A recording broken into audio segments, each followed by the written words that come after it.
Caperucita Roja.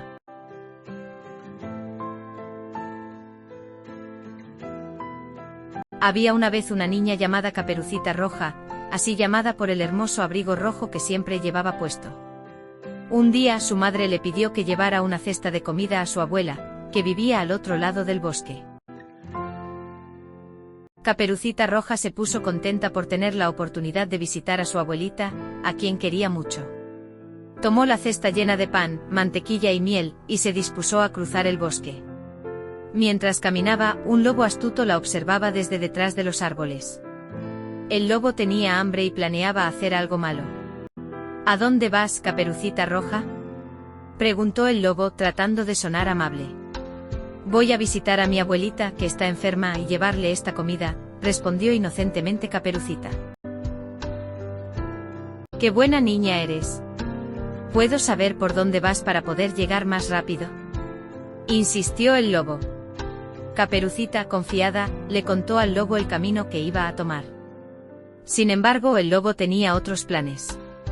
Decidió tomar un camino más corto para llegar antes que ella. Cuando Caperucita llegó a la casa de su abuela, tocó la puerta. La abuelita, que estaba en la cama, le pidió que entrara. Pero para su sorpresa, algo estaba mal. La abuela tenía orejas y dientes extraños. «Abuelita, ¿qué orejas tan grandes tienes?», exclamó Caperucita. «Es para escucharte mejor, querida», respondió el lobo disfrazado como la abuela.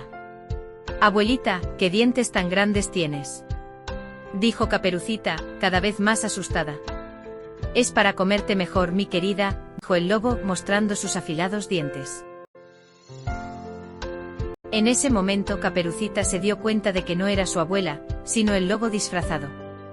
Justo en ese momento, un leñador que pasaba cerca escuchó los gritos de Caperucita y corrió a ayudarla. Con su hacha logró atrapar al lobo y rescatar a Caperucita y a su abuelita.